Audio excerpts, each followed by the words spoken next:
ಯಾರ್ಯಾರು ಗಾಡಿ ಓಡಿಸ್ಕೊಂಡ್ ಬರ್ತಾರೆ ಕೈ ಐತೆ? 1 2 ಆಮೇಲೆ ಗಾಡಿ ಬೈಕು 1 2 3 4 ಆಮೇಲೆ 4 ಜನ ಮುಂದೆ ಬನ್ನಿ. ನೀವು ಕೈ ಎತ್ತರ 4 ಜನ ಮುಂದೆ ಬನ್ನಿ. ಏಯ್ ಬರ ನೀನು, ಏಯ್ ಹುಡುಗ, ಏಯ್ ನೀನ್ ಕೈ ಎತ್ತಲ್ಲ, ನೀನು ಬರ. ಅವನು ಎತ್ತ ಕೈ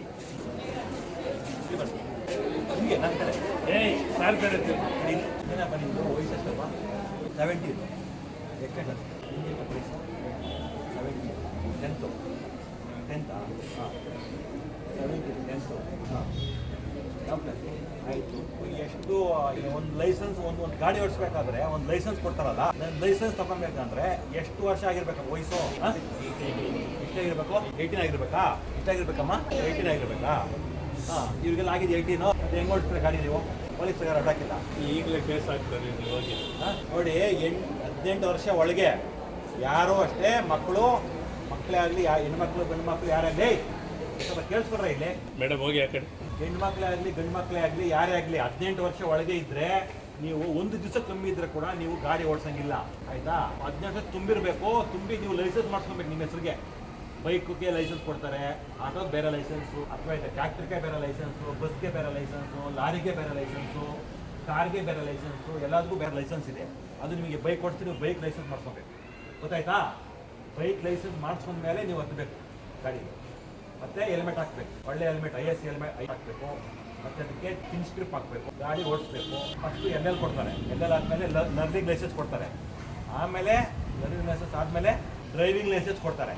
ನಿಮ್ಮ ಹತ್ರ ಡ್ರೈವಿಂಗ್ ಲೈಸೆನ್ಸ್ ಇರಬೇಕು. ಡ್ರೈವಿಂಗ್ ಲೈಸೆನ್ಸ್ ಇಲ್ಲ ಅಂದರೆ ಓಡಿಸಂಗಿಲ್ಲ ಗಾಡಿ. ಏನು ಓಡಿಸಿದ್ರೆ ಏನು ಅದಕ್ಕೆ ಶಿಕ್ಷೆ ಏನು ನೀವು ಹೇಳ್ತೀರಾ? ಈಗ ಇವ್ರು 4 ಜನ ಓಡಿಸ್ತಾರೆ, ಇವ್ರಿಗೇನು ಶಿಕ್ಷೆ? ಅವ್ರ ಅಪ್ಪ ಅಂದಿದ್ದನ್ನೆಲ್ಲ ಕಳಿಸ್ತಾರಲ್ಲ ಜೈಲಿಗೆ, ಪೇಪರೆಲ್ಲ ಬಂದಿತ್ತಲ್ಲ. ಏನಪ್ಪ ಶಿಕ್ಷೆ ಗೊತ್ತಿದೆಯಾ?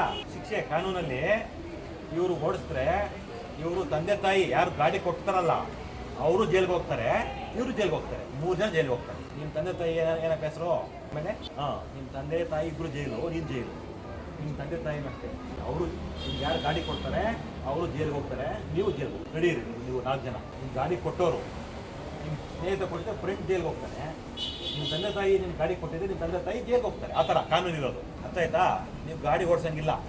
18 ವರ್ಷ ತುಂಬಿರ್ಬೇಕು, ಯಾರಿಗೇ ಆಗಲಿ, ನನಗೆ ಆಗಲಿ ನಿಮಗೆ ಆಗಲಿ ಯಾರಿಗೇ ಆಗಲಿ 18 ವರ್ಷ ತುಂಬಿದ್ರೆ ಮಾತ್ರ ಮುಟ್ಟಬೇಕು ಗಾಡಿನ, ಇಲ್ಲಾಂದರೆ ಗಾಡಿ ಮುಟ್ಟಕ್ಕೆ ಕೂಡ ಅಧಿಕಾರ ಇಲ್ಲ. ನಿಮಗೆ ಹೇಳಿದ ಅರ್ಥ ಆಯ್ತಾ? ಗಾಡಿನ ಮತ್ತೆ ನಿಧಾನ ಓಡಿಸ್ಬೇಕು, ಗಾಡಿನ ಜೋರಾಗಿ ಓಡಿಸ್ಬಾರ್ದು. ಜೋರಾಗಿ ಓಡಿಸಿದ್ರೆ ಏನಾಗುತ್ತೆ? ಆಕ್ಸಿಡೆಂಟ್ ಆಗುತ್ತೆ. ಹೆಲ್ಮೆಟ್ ಹಾಕಿರ್ಬೇಕು ಪಕ್ಕ. ಹೆಲ್ಮೆಟ್ ಹಾಕಿದ್ರೆ ಮಾತ್ರ ನಿಮ್ಮದು ತಲೆ ಉಳಿತದೆ. ತಲೆ ಹೋಯ್ತು, ಪ್ರಾಣ ಹೋಯ್ತು, ಅರ್ಥ ಆಯ್ತಾ? ನಮ್ಮ ಬೆಂಗಳೂರಲ್ಲಿ ಒಂದು ವರ್ಷಕ್ಕೆ 1,500 ಜನ ಸಾಯ್ತಾರೆ ಆಕ್ಸಿಡೆಂಟಲ್ಲಿ. ಎಷ್ಟು ಜನ ಸಾಯ್ತಾರೆ ಆಕ್ಸಿಡೆಂಟಲ್ಲಿ? ಬರೀ ಆಕ್ಸಿಡೆಂಟಲ್ಲಿ ಮಾತ್ರ ಬೆಂಗಳೂರಲ್ಲಿ. ಅದ್ರಲ್ಲಿ ನಾವು ಆಗಬಾರ್ದು ಅಷ್ಟೇ. 1,500 ಜನದಲ್ಲೇ ನಾವು ಆಗಬಾರ್ದು. ಹುಷಾರಾಗಿ ಎಲ್ಲರೂ ಹೆಲ್ಮೆಟ್ ಹಾಕಬೇಕು, ಪಿನ್ ಸ್ಟ್ರಿಪ್ ಹಾಕಬೇಕು. ಒಂದು ಲೋಕಲ್ ಹೆಲ್ಮೆಟ್ ಬರುತ್ತಲ್ಲ, ಮೇಲೆ ಇಲ್ಲಿ ಕುಂತಲ್ಲ ಕಪ್ಪಿತ್ತಲ್ಲ, ಅದು ಹಾಕ್ಬಾರ್ದು.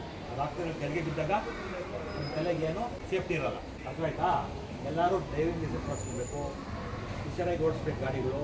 ನೀವು ಇನ್ನೂ ಆ ಸ್ಟೇಜ್ ಇಲ್ಲ ಮುಂದಕ್ಕೆ. ಈಗ ಈ ಸದ್ಯಕ್ಕೆ ನಿಮ್ದು ಏನು ಈಗ ನಿಮ್ಮ ಕೆಲಸ ಏನಂತ ಸದ್ಯಕ್ಕೆ ಈಗ ಚೆನ್ನಾಗಿ ಓದ್ಬೇಕು ಅಷ್ಟೇ. ಚೆನ್ನಾಗಿ ಓದ್ಬೇಕು. ಈಗ 99% ಈಗ ಕಮ್ಮಿನೇ. ಈಗ ಈ ಕಾಲಕ್ಕೆ 99% ಕೂಡ ಕಮ್ಮಿನೇ ಈಗ, ಅರ್ಥವಾಯ್ತಾ? ಆ ಥರ ಇದೆ ಈಗ, ಭಾಳ ಕಾಂಪಿಟೇಷನ್ ಇದೆ. 95% ತೆಗಿತೀನಿ ಅಂದ್ರೇನು ಕಮ್ಮಿನೇ. ಈಗ ನನ್ನ ಮಗ SLCನಲ್ಲಿ 95% ತಗೊಂಡ, ICSC ಬೋರ್ಡಲ್ಲಿ 95% ಕೂಡ ಕಮ್ಮಿನೇ ಈ ಕಾಲಕ್ಕೆ.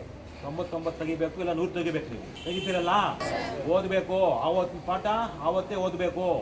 ನಿಮ್ಮ ಟೀಚರ್ಸ್ ಇದ್ದಾರೆ, ಅವ್ರಿಗೆ ನಿಮ್ಗೆ ಹೇಳ್ತಾರಲ್ಲ, ನಾವು ಹೇಳ್ತೀವಿ. ಆವತ್ತಿನ ಪಾಠ ಆವತ್ತು ಓದಿದ್ರೆ ಮಾತ್ರ ನಿಮ್ಗೆ ಜ್ಞಾಪನೆ ಇರ್ತದೆ, ಇಲ್ಲಾಂದರೆ ನೀವು ಜ್ಞಾಪನೆ ಇರೋಲ್ಲ ನಿಮಗೆ. ನಾವೆಲ್ಲ ಆವತ್ತಿನ ಪಾಠ ಆವತ್ತು ಓದ್ಕೊಂಡೆ ನಾವು ಈ ಲೆವೆಲ್ಗೆ ಬಂದಿದ್ದೀವಿ, ಅರ್ಥವಾಯ್ತಾ?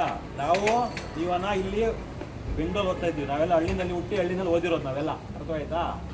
ನಡ್ಕೊಂಡು ಹೋಗೋ ಸ್ಕೂಲ್ ನಡ್ಕೊಂಡ್ಬಂದು ಬಟ್ಟೆ ಇಲ್ಲ, ಸ್ಕೂಲ್ಗೆ ಹೋಗೋಕ್ಕೆ ಶೂ ಇಲ್ಲ, ಚಪ್ಪಲ್ ಇಲ್ಲ, ಏನಿಲ್ಲ. ಸ್ಕೂಲ್ಗೆ ಹೋಗ್ತಾ ಒಂದು ಅಂಗಡಿ ಇಲ್ಲ, ಸ್ಕೂಲಿಂದ ಬರ್ತಾ ಒಂದು ಅಂಗಡಿ ಇಲ್ಲ, ಎಲ್ಲಿ ಅಂಗಡಿ ಇಲ್ಲ, ಅಂಗಡಿಗೆ ಹೋಗೋಕೆ ಕಾಸಿಲ್ಲ, ಸೈಕಲ್ ಪಂಚರ್ ಹಾಕ್ಸೋಕ್ಕೆ ಕಾಸಿಲ್ಲ. ಪಂಚರ್ ಹಾಕ್ಸೋಕ್ಕೆ ಬೇರೆ ಇನ್ನೇನಲ್ಲ, ಸೈಕಲ್ ಪಂಚರ್ ಹಾಕ್ಸೋಕೆ ಕೂಡ ಜೋಪಲ್ಲಿ ಕಾಸಿಲ್ಲ, ಅರ್ಥವಾಯ್ತಾ? ಅಂತ ಕಷ್ಟಪಟ್ಟು ಓದ್ಕೊಂಡು ಮುಂದೆ ಬಂದವ್ರೆ ಎಲ್ಲ ಹುಡುಗರು. ನಾವು ಬಂದಿದ್ದೀವಿ, ಎಲ್ಲರೂ ಬಂದಿದ್ದಾರೆ. ನಿಮ್ಮ ಟೀಚರ್ಸು ಕಷ್ಟಪಟ್ಟವ್ರೆ, ಅವರು ಮುಂದೆ ಬಂದವ್ರೆ ಓದ್ಕೊಂಡು. ನಿಮ್ಮ ಸಾರು ಅವರು ಕಷ್ಟಪಟ್ಟು ಸ್ಕೂಲ್ ಕಟ್ಟಿದ್ದಾರೆ, ಅವರು ಕಷ್ಟಪಟ್ಟು ಮುಂದೆ ಬಂದಿದ್ದಾರೆ, ಅರ್ಥವಾಯ್ತಾ? ಈ ಕಾಲದಲ್ಲಿ 90 ತೆಗೆದು ಕೂಡ ಕಷ್ಟನೇ. ನೀವು ಚೆಂದಾಗಿ ಓದಬೇಕು, ಆವತ್ತು ಪಾಠ ಆವತ್ತು ಓದಬೇಕು ನೀವು, ಅರ್ಥವಾಯ್ತಾ? ಇನ್ನು ಬೇರೆ ಯಾವುದೇ ಇರಲಿ, ಅರ್ಥವಾಯ್ತಾ? ಯಾವುದು ನಿಮ್ಮದು ಯಾವುದು ಇರುತ್ತೆ ನಿಮ್ಮ ಬೀಡಿ ಅಭ್ಯಾಸ ಯಾರಿಗಾನ ಇದೆಯಾ? ಕೈ ಐತೆ. ಬೀಡಿ ಯಾರು ಕುಡಿತೀರಾ? ಸಿಗರೇಟು, ಡ್ರಿಂಕ್ಸ್ ಮಾಡ್ತೀರಾ? ಮದ್ಯಪಾನ, ಸರಾಯಿ, ಮತ್ತೆ ಡ್ರಗ್ಸ್ ಯಾರು ಯೂಸ್ ಮಾಡ್ತಾರೆ? ಡ್ರಗ್ಸು, ಕೊಕೈನ್, ಇವನ್ನೆಲ್ಲ ಅವೇರ್ನೆಸ್ ಕೊಟ್ಟು ಹೋದ್ರೆ ಸರ್. ಯಾರು ಯೂಸ್ ಮಾಡೋಂಗಿಲ್ಲ. ನೀವು ಯೂಸ್ ಮಾಡೋಂಗಿಲ್ಲ, ನಾವು ಕೂಡ ಯೂಸ್ ಮಾಡೋಂಗಿಲ್ಲ. ಅವೆಲ್ಲ ಕೆಟ್ಟದು, ಬಾಡಿನ ಹಾಳು ಮಾಡ್ತದೆ. ಅವೆಲ್ಲ ಮುಟ್ಟಬಾರ್ದು. ಹೇಳಿದ ಅರ್ಥ ಆಯ್ತಾ? ಡ್ರಗ್ಸ್ನ ಮುಟ್ಟಬಾರ್ದು, ಮದ್ಯಪಾನ ಮುಟ್ಟಬಾರ್ದು, ಬೀಡಿ ಸಿಗರೇಟ್ ಮುಟ್ಟಬಾರ್ದು. ಏನಿದ್ರೆ ನಿಮ್ದು ಓದೋದು ಒಂದೇ ಕೆಲಸ, ಬೇರೆ ಇನ್ನೇನು ಯೋಚನೆ ಮಾಡಬಾರ್ದು. ಈ ಕಾಲದಲ್ಲಿ ಮಾರ್ಕ್ಸ್ ತೆಗೆದ್ರೆ ಕೂಡ ಸೀಟ್ ಸಿಗೋದು ಕಷ್ಟನೇ. ಈಗ ನೀವು ಬಸ್ ತಗೊಳ್ಳಿ 100 ತೆಗೆದ್ರೆ ಕೂಡ ಕಷ್ಟನೇ ನಿಮಗೆ ಸೀಟ್ ಸಿಗೋದು. ಅಷ್ಟು ಕಾಂಪಿಟೇಷನ್ ಇದೆ. ಯಾಕಂದರೆ ಎಲ್ಲ ನಮಗೆ ಚೆನ್ನಾಗಿ ಓದ್ತಾರೆ ಎಲ್ಲ ಮಕ್ಕಳೆಲ್ಲ. ಅರ್ಥವಾಯ್ತಾ? ಈಗ ನೀವು ಡಾಕ್ಟರ್ ಆಗಬೇಕಾದ್ರೆ ನೀಟ್ ಎಕ್ಸಾಮ್ ಬರೀಬೇಕು. ಕರ್ನಾಟಕ ಅದಲ್ಲಿ ಇಂಜಿನಿಯರಿಂಗ್ ಹೋಗ್ಬೇಕಂದ್ರೆ CET ಬರೀಬೇಕು. IITಗೆ ಹೋಗ್ಬೇಕಾದ್ರೆ JEE ಬರೀಬೇಕು. ಗೊತ್ತಿದೆ ಎಲ್ಲರಿಗೂ? ಅವೆಲ್ಲ ಎಷ್ಟು ಕಷ್ಟ ಇದೆ ಕ್ವಶನ್ ಪೇಪರ್ಗಳು. ಒಂದ್ಸತಿ ಮೊಬೈಲಲ್ಲಿ ಡೌನ್ಲೋಡ್ ಮಾಡಿ. ಮೊಬೈಲಲ್ಲಿ ಮೂವಿ ಡೌನ್ಲೋಡ್ ಮಾಡೋದಲ್ಲ, ಇಲ್ಲಾಂದರೆ ರವಿಚಂದ್ರನ್ ಹಾಡುಗಳು ಡೌನ್ಲೋಡ್ ಮಾಡೋದಲ್ಲ. ಮೊಬೈಲಲ್ಲಿ ನೀವು ಡೌನ್ಲೋಡ್ ಮಾಡಿ. ನೀಟ್ ಕ್ವಶನ್ ಪೇಪರ್ ಡೌನ್ಲೋಡ್ ಮಾಡಿ, CET ಕ್ವಶನ್ ಪೇಪರ್ ಡೌನ್ಲೋಡ್ ಮಾಡಿ, JEE ಕ್ವಶನ್ ಪೇಪರ್ ಡೌನ್ಲೋಡ್ ಮಾಡಿ. ನೋಡಿ ಒಂದ್ಸತಿ ಹೆಂಗಿದೆ ಕ್ವಶನ್ ಪೇಪರ್ ಹೆಂಗಿದೆ ಒಂದ್ಸತಿ ನೋಡಿ. ನೀವು ಟೀಚರ್ಸ್ ಅಷ್ಟೇ ಮೇಡಮ್, ನಾನು ಟೀಚರ್ಸ್ ರಿಕ್ವೆಸ್ಟ್ ಮಾಡ್ತೀನಿ, ಅವ್ರಿಗೂ ತೋರಿಸಿ ಹೆಂಗಿದೆ CET question paper, NEET question paper, JEE question paper. ಅವ್ನು ಡೌನ್ಲೋಡ್ ಮಾಡಿ ಅವ್ನು ತೋರಿಸಿ. ಒಂದು ಕ್ವಶನ್ ಮುಟ್ಟಕ್ಕಾಗಲ್ಲ ನೀವು. ಒಂದು ಕ್ವಶನ್ ಈಗ ನಾನೇ ತಗೊತೀನಿ. ಈಗ ನನಗೆ 180 ಕ್ವಶನಲ್ಲಿ ನನಗೆ ಒಂದು ಕ್ವಶನ್ ಕೂಡ ಆನ್ಸರ್ ಮಾಡೋಕ್ಕಾಗಲ್ಲ. ಅಷ್ಟು ಟಫ್ ಇರುತ್ತೆ. ಚೆನ್ನಾಗಿ ನೀವು ಟೆಕ್ಸ್ಟ್ ಬುಕ್ನ ಓದಬೇಕು. 4 ಸತಿ 10 ಸತಿ ಓದಬೇಕು ಟೆಕ್ಸ್ಟ್ ಬುಕ್ ಓದಿದ್ರೆ ಮಾತ್ರ JEE, ನೀಟು, CET ಎಲ್ಲ ಚೆನ್ನಾಗಿ ಬರೀಬೋದು. ಎಷ್ಟು ಕ್ವಶನ್ ಪೇಪರ್ ಸಾಲ್ವ್ ಮಾಡ್ತೀರಾ ಅಷ್ಟು ಚೆನ್ನಾಗಿ ನೀವು ಬರೀಬೋದು. ಇಲ್ಲಾಂದರೆ ಬರೆಯೋಕ್ಕಾಗಲ್ಲ. ಹೇಳಿದ ಅರ್ಥ ಆಯ್ತಾ? ಎಷ್ಟು ಅವರ್ ಓದ್ತೀರಾ ನೀವು ಒಂದು ದಿವಸಕ್ಕೆ ಮನೆಗೆ ಹೋಗಿ? ಬಾಯ್ ಬಿಡ ಹೇಳ ಸಾರ್ಗೆ. ಹೇಳಮ್ಮ, ನೀನು ಹೇಳಮ್ಮ, ಎಷ್ಟು ಅವರ ಓದ್ತೀಯ ಮನೆಯಲ್ಲಿ? ಎಲ್ಲಿ ಮನೆ? ಎಷ್ಟು ದೂರ ಆಗುತ್ತೆ ಇಲ್ಲಿಂದ? 4 ಮಿನಿಟ್ಸ್. ಎಷ್ಟು ಮನೆಗೆ ಎಷ್ಟೊತ್ತು ಹೋಗ್ತೀರಾ? 3:30 3:30 4 o'clock ಹೋಗ್ತೀರಾ. ಆಮೇಲೆ ಎಷ್ಟೊತ್ತಿಗೆ ಓದ್ತೀರಾ? ಟ್ಯೂಷನ್ಗೆ ಹೋಗಿ ಬಂದು 8 o'clock to 10 o'clock. ಟ್ಯೂಷನ್ಗೆ ಹೋಗ್ತೀರಾ? ಎಲ್ಲಿ ಟ್ಯೂಷನ್ನು? ಇಲ್ಲೇ ಸರ್ ಹತ್ರ. ಓದಬೇಕು. ಸಂಜೆನೂ ಓದಬೇಕು. 2 hour 3 hour. ಬೆಳಗ್ಗೆ ಎದ್ದು 5 ಗಂಟೆಗೆ ಎದ್ದು ಬೆಳಗ್ಗೆ ಓದಬೇಕು. ಬೆಳಗ್ಗೆ ಸ್ಕೂಲ್ ಎಷ್ಟೊತ್ತಿಗೆ? ಸ್ಕೂಲ್ 9:30ಗೆ. ಬೆಳಗ್ಗೆ ಎದ್ದು 5 ಗಂಟೆಗೆ ಎದ್ದು ಓದಬೇಕು. ಬೆಳಗ್ಗೆ ಎದ್ದು 5 ಗಂಟೆಗೆ ಎದ್ದು ಓದಬೇಕು ನೀವು. ಇಲ್ಲಾಂದರೆ ಕಾಂಪಿಟೇಷನ್ ಏರಿಯಾದಲ್ಲಿ ನೀವು ಬದುಕೋಕ್ಕೆ ಆಗಲ್ಲ. ಹೇಳಿದ ಅರ್ಥ ಆಯ್ತಾ? ಭಾಳ ಕಾಂಪಿಟೇಷನ್ ಇದೆ ಈಗ ಪ್ರಪಂಚದಲ್ಲಿ. ಒಂದು ಕೆಲಸ ಗಿಟ್ಸ್ಕೊಬೇಕಂದ್ರೆ ಭಾಳ ಕಾಂಪಿಟೇಷನ್ ಇದೆ, ಭಾಳ ಕಷ್ಟ ಇದೆ. ನೀವು ಚೆನ್ನಾಗಿ ಓದಬೇಕು. ನಿಮ್ಮ ಈಗ ನಿಂತಿದ್ದೀರಲ್ಲ, ಇದರಲ್ಲಿ ಡಾಕ್ಟರ್ಸ್ ಆಗಬೇಕು, ಇಂಜಿನಿಯರ್ಸ್ ಆಗಬೇಕು. ಆಗ್ತೀರಾ? IAS ಆಗಬೇಕು, IPS ಆಗಬೇಕು, ಸಾರ್ ಥರ ಇನ್ಸ್ಪೆಕ್ಟರ್ಗಳು ಆಗಬೇಕು. ಆಯಿತಾ? ಕರೆಕ್ಟಾಗಿ ಓದ್ಬೇಕು. ನೀವು ಓದಿದ್ರೆ ಮಾತ್ರ ಅವೆಲ್ಲ ಸಾಧ್ಯ. ಇಲ್ಲ ಅಂದರೆ ಸಾಧ್ಯ ಇಲ್ಲ.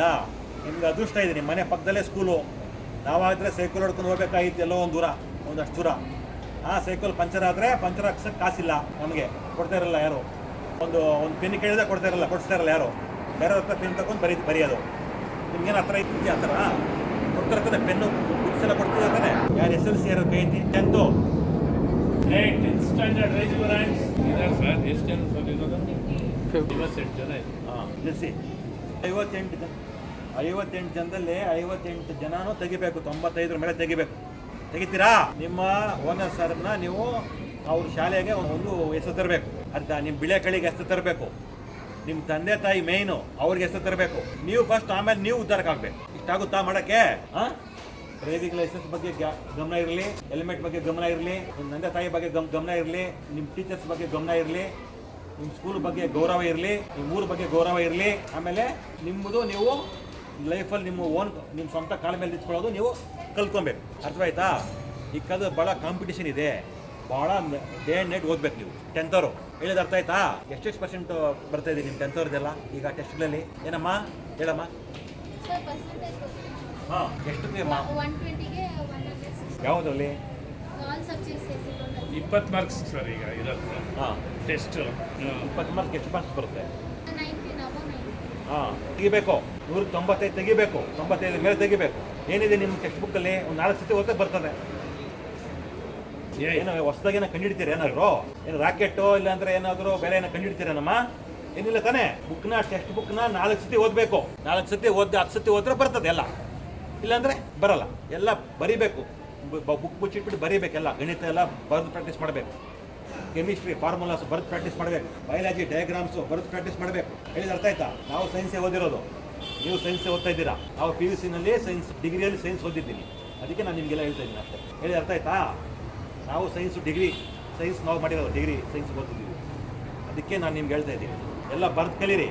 ನೆಕ್ಸ್ಟ್ ನಾನು ಬರ್ತೀನಿ ನಿಮಗೆ ಪ್ರಿಪೇಟ್ರಿಗೆ ಬಂದು ಚೆಕ್ ಮಾಡ್ತೀನಿ, ಇಲ್ಲಾಂದ್ರೆ sir mid term mid term ಬನ್ನಿ ಸರ್. ಬರ್ತೀನಿ. ಮಿಡ್ ಟರ್ಮ್ ಅಲ್ಲಿ SLC ನಲ್ಲಿ ಕೇಳಿಸ್ಕೊಳ್ರಿ ಎಲ್ಲ. ಮಿಡ್ ಟರ್ಮ್ SLC ನಲ್ಲಿ ಬಂದು ಚೆಕ್ ಮಾಡ್ತೀನಿ. ನಿಮ್ ಕೃಷ್ಣಪ್ಪ ಸಾಹೇಬ್ ಇರ್ತಾರೆ, ಚೆಕ್ ಮಾಡ್ತೀನಿ. ಯಾರ್ಯಾರು ಎಷ್ಟೆಷ್ಟು ತೆಗಿತಾರೆ ಮಾರ್ಕ್ಸ್ ನೋಡ್ತೀನಿ, ನಾನು ನೋಡ್ತೀನಿ. ನನಗೆ ಇದು 58 ಜನದಲ್ಲಿ ನನಗೆ 50 ಜನ ಬರಬೇಕು, 90 ಮೇಲೆ ನನಗೆ. ಮಾಡ್ತೀರಲ್ಲ, ಓದ್ತೀರಾ? ನೀವು ಓದಿದ್ರೆ ನಿಮ್ಗೆ ನೀವು ಉತ್ತರಕ್ಕೆ ಆಗ್ತೀರಾ, ನಿಮ್ಮ ಫ್ಯಾಮಿಲಿ ಉತ್ತರಕ್ಕೆ ಆಗುತ್ತೆ, ನಿಮ್ಮ ತಂದೆ ತಾಯಿಗೆ ಹೆಸರು ಬರುತ್ತೆ, ನಿಮ್ಮ ಸ್ಕೂಲ್ಗೆ ಹೆಸರು ಬರುತ್ತೆ, ಎಲ್ಲರಿಗೂ ಹೆಸರು ಬರುತ್ತೆ. ನೀವು ಓನ್ ಕಲರ್ ಮೇಲೆ ನಿಂತ್ಕೊಬೋದು ಓದ್ರೆ, ಚೆನ್ನಾಗಿ ಓದ್ರೆ. ಇಲ್ಲಾಂದ್ರೆ ಗಾರ್ಮೆಂಟ್ಸ್ಗೆ ಹೋಗು, ಕೂಲಿಗೆ ಹೋಗು, ಇಲ್ಲಾಂದ್ರೆ ಗಾರೆ ಕೆಲ್ಸಕ್ಕೆ ಹೋಗು. ಮಾಡ್ತೀರಾ ಗಾರೆ ಕೆಲಸ ನಿಮ್ಗೆ ಮಾಡೋಕ್ಕಾಗಲ್ಲ, ಕೂಲಿಗೆ ಹೋಗೋಕ್ಕಾಗಲ್ಲ. ಚೆನ್ನಾಗಿ ಓದ್ರೆ ಒಂದು ಆಫೀಸ್ ಆಗ್ಬೋದು, ಒಂದು ಆಫೀಸಲ್ಲಿ ಕೂತ್ಕೊಬೋದು ಆರಾಮಾಗಿ. ಫ್ಯಾನ್ ಇರ್ತದೆ, ಟೇಬಲ್ ಇರುತ್ತೆ, ಚೇರ್ ಇರುತ್ತೆ, ಸಂಬಳ ಬರುತ್ತೆ, ಎಲ್ಲ ಆಗುತ್ತೆ. ಹೇಳಿದ ಅರ್ಥ ಆಯ್ತಾ? ಚೆನ್ನಾಗಿ ಓದ್ಬೇಕು ನಮ್ಗೆ ಅಷ್ಟೇ. ನೆಕ್ಸ್ಟ್ ನಾನು ನಿಮ್ಮದು ಮಿಡ್ ಟರ್ಮ್ ಆದಾಗ ಬರ್ತೀನಿ, ಪ್ರಿಪೇಟರ್ ಆದಾಗ ಬರ್ತೀನಿ, ಎಲ್ಲ ಬಂದು ಚೆಕ್ ಮಾಡ್ತೀನಿ ನಾನು ನಿಮ್ಮದು ಏನಿದೆ ಅಂತ. ನಾನು ಬಂದಿಲ್ಲ ಒಂದು ಅರ್ಧ ಗಂಟೆ ನಾನು ಹೇಳಿದ್ದಕ್ಕೆ ಒಂದು ಸಾರ್ಥಕ ಆಗಬೇಕು. ಬಂದಿದ್ದಾರೆ, ಇನ್ಸ್ಪೆಕ್ಟರ್ ಬಂದಿದ್ದಾರೆ, ಮಾತಾಡಿದ್ದಾರೆ, ಚೆನ್ನಾಗಿ ಓದಬೇಕು ಅಂತ. ಟೆಕ್ಸ್ಟ್ ಬುಕ್ನ 4 ಸತಿ ಓದಿ. ಟೆಕ್ಸ್ಟ್ ಬುಕ್ನ ನಿಮ್ಗೆ ಏನು ಅರ್ಥ ಆಗಿಲ್ವಾ ನಿಮ್ಮ ಟೀಚರ್ಸ್ನ ಕೇಳಿ, ಹೇಳ್ತಾರೆ. ಕ್ವಶನ್ ಪೇಪರ್ನ ಡೌನ್ಲೋಡ್ ಮಾಡಿ ಮೊಬೈಲಲ್ಲಿ, ಜಾಸ್ತಿ ಕ್ವಶನ್ ಪೇಪರ್ಸ್ನ ಸಾಲ್ವ್ ಮಾಡಿ, ಜಾಸ್ತಿ ಪ್ರಾಬ್ಲಮ್ಸ್ನ ಸಾಲ್ವ್ ಮಾಡಿ, ನಿಮಗೆ ಈಸಿ ಆಗುತ್ತೆ. ಅರ್ಥ ಆಯ್ತಾ? ಮಾಡ್ತೀರಾ? ಮಿಡ್ ಟರ್ಮ್ ಬರಲಾ? ಆಯ್ತು, ಒಳ್ಳೆಯದಾಗಿ ತಗೋಬಮ್ಮ.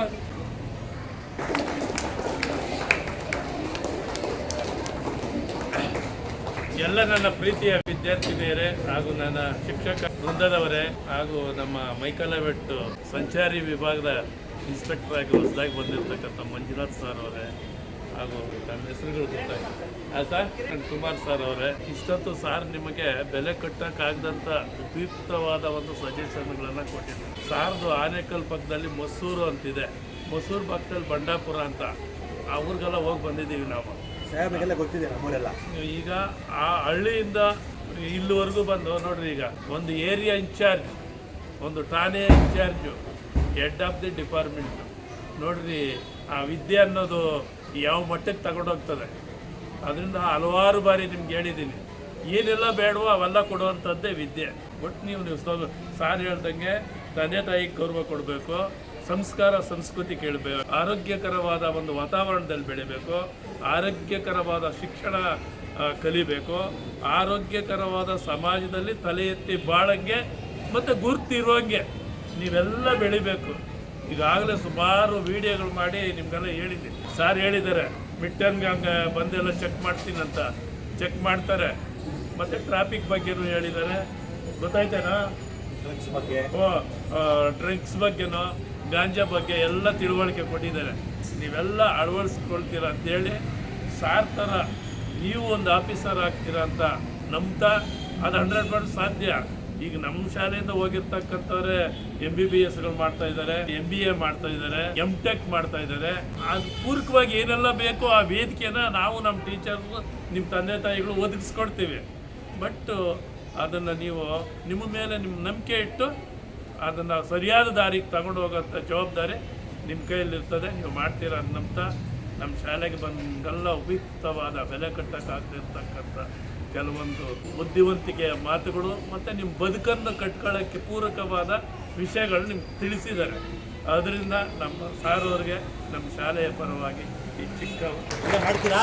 ಮಾಡ್ತೀನಿ, ಬಂದು ನಾನು ಬಿಡಲ್ಲ. ನಾನು ಬಂದೇ ಬರ್ತಿ ಚೆಕ್ ಮಾಡ್ತೀನಿ. ಕರೆಕ್ಟಾಗಿ ಓದಿದ್ರೆ ನಿಮ್ಮದು ಒಂದು 6 ತಿಂಗಳು ಓದಿದ್ರೆ SLC ಸಿಲೆಬಸ್ನ ಮುಗಿಸ್ಬೋದು. ನೀವು ಮನೇಲಿ ಕೂತ್ಕೊಂಡು ಓದಿದ್ರೆ ತಾನೇ ಮಾಡ್ಬೋದು. ನೀವು ಮಾಡಲ್ಲ, ಓದಿ ಮನೆಯಲ್ಲಿ ಒಂದು 6 ತಿಂಗಳಿಗೆ ಮುಗಿಸಿ ಬುಕ್ನೆಲ್ಲ ನೀವು ಓದ್ಬಿಟ್ಟು ಮುಗಿಸ್ಬೇಕಲ್ಲ. ಅರ್ಥವಾಯ್ತಾ? ನಿಮ್ಗೆ ಏನೋ ಟೀಚರ್ಸ್ ಇರ್ತಾರೆ, ಏನೋ ಡೌಟ್ ಇದೆ ಕೇಳಿ, ಅವ್ರಿಗೆ ಹೇಳ್ತಾರೆ. ಅರ್ಥವಾಯ್ತಾ? ನಿಮಗಿನ ಕಷ್ಟ ಈಗ ನಿಮ್ದು ಸ್ಟೇಟ್ ಸಿಲೆಬಸ್ ಅಲ್ವಾ? ಸ್ಟೇಟ್ ಸಿಲೆಬಸ್ಸಿನ ಕಷ್ಟ, CBSEಗಿನ ಕಷ್ಟ, ICSEಗಿನ ಕಷ್ಟನೂ ಬೇರೆ ಇನ್ನೂ ಇದೆ. ನಿಮ್ಮದು ಜಾಸ್ತಿ ಕಮ್ಮಿ, ನಿಮ್ಮ ಕಷ್ಟ ನಿಮ್ಗೆ ಕಮ್ಮಿ ಇರೋದ್ರಲ್ಲಿ ನೀವು ಓದಬೇಕು. ಓದಿ ತುಂಬ ತೆಗಿಬೇಕು. ನನಗೆ ತೆಗಿತೇನಮ್ಮ? ಏನ ಹೆಸರು? ಧನ್ಯ. ನಾನು ಗ್ಯಾಪ್ ಹಿಡ್ಕೊಂಡಿರ್ತೀನಿ, ನೆಕ್ಸ್ಟ್ ಬಂದು ಕೇಳ್ತೀನಿ ಧನ್ಯ ಅಂತ. ಆಮೇಲೆ ನಮ್ಮ ಹುಡುಗ ಒಬ್ಬ ಫುಟ್ಬಾಲ್ಗೆ ಯಾವ್ದು ಸೆಲೆಕ್ಷನ್ ಆಗಿರೋದು ಸ್ಟೇಟ್ ಇದಕ್ಕೆ ಮಿಲನ್ ಏನು ಬರೀ ಯಾವ ಕೇಳ್ತಾ ಯಾವ ಇದೆ ಶಾಲೆಯಿಂದ ಸ್ಟೇಟ್ ಫುಟ್ಬಾಲ್ ಟೀಮ್ಗೆ ಸೆಲೆಕ್ಟ್ ಆಗಿದೆ. ಹಾಂ, ಒಳ್ಳೇದು. ಫುಟ್ಬಾಲು, ಕಬಡ್ಡಿ ಎಲ್ಲ ರನ್ನಿಂಗ್ ರೇಸ್ ಎಲ್ಲ ಒಳ್ಳೆ ಆಟಗಳೇ. ಅರ್ಥವಾಯ್ತಾ? ನಾವು ಎಷ್ಟು ಆಟ ಆಡ್ತೀವಿ ಅಷ್ಟು ನಮ್ಮದು ಮೈಂಡು ಚೆನ್ನಾಗಿ ಓಡ್ತದೆ, ಆ್ಯಕ್ಟಿವ್ ಇರುತ್ತೆ. ಮೈಂಡು ಚೆನ್ನಾಗಿ ಆ್ಯಕ್ಟಿವ್ ಆಗಿರಬೇಕು. ನೋಡಿ, ಈಗ ಅವರು ಫುಟ್ಬಾಲ್ ಸಂಸ್ಥೆಯಿಂದಲೇ ಲೆಟರ್ ಕಳಿಸಿದ್ದಾರೆ, ವಿಶೇಷವಾದ ತರಬೇತಿ ಕೊಡ್ತೀವಿ, ಎಷ್ಟು ಎಷ್ಟು 2 ತಿಂಗಳು ಕಳಿಸ್ಕೊಡಿ ಅಂತ ಕೊಟ್ಟಿದ್ದಾರೆ ನೋಡ್ರಿ. ಆ ಥರ ನೀವು ಸಾಧನೆ ಮಾಡಬೇಕು. ಮಾಡ್ತೀರಲ್ಲ? ಮಾಡ್ತೀರಾ? ನಿಮ್ದು ಮಿಡ್ ಬಂದೇ ಬರ್ತೀನಿ ನಾನು. ನಿಮ್ಮ ಸಾಹೇಬರು ಪಂಚಾಯತಿದ್ದಾರೆ, ಕೃಷ್ಣಪ್ಪ ಸಾಹೇಬರು ಬಂದು ಬರ್ತೀನಿ. ಮಿಡ್ ಟರ್ಮ್ಗೆ ಎಷ್ಟು ಮಾರ್ಕ್ಸ್ ಬಂದು ಎಲ್ಲರೂ ಪಕ್ಕ ಚೆಕ್ ಮಾಡ್ತೀನಿ ನಾನು. ಅರ್ಥ ಹೇಳಿದ್ದು ಓದಬೇಕು. ಬಾಯ್ಸ್ ಗೊತ್ತಾಯ್ತಾ? ಮಿಡ್ ಟರ್ಮ್ ಸರ್ ಬರ್ತಾರೆ, ಮೊನ್ನೆ ಪ್ರೋಗ್ರೆಸ್ ಎಲ್ಲ ಚೆಕ್ ಮಾಡ್ತಾರೆ. ಪ್ರಿಪೇಟ್ರಿಗೆ ಬಂದು ಚೆಕ್ ಮಾಡ್ತೀನಿ. ಪ್ರಿಪೇಟ್ರಿ ಇಲ್ಲ ಬಂದು ಚೆಕ್ ಮಾಡ್ತೀನಿ. ಮಾರ್ಕ್ಸ್ ಎಲ್ಲ ನಮಗೆ ಒಳ್ಳೆ ಮಾರ್ಕ್ಸ್ ತೆಗಿಬೇಕು. ನೀವು ತೆಗೆದು ನಿಮ್ಮ ಶಾಲೆಗೆ ಒಳ್ಳೆ ಕೀಳು ನಿಂದಿರಬೇಕು. ಅರ್ಥ ಆಯ್ತಾ?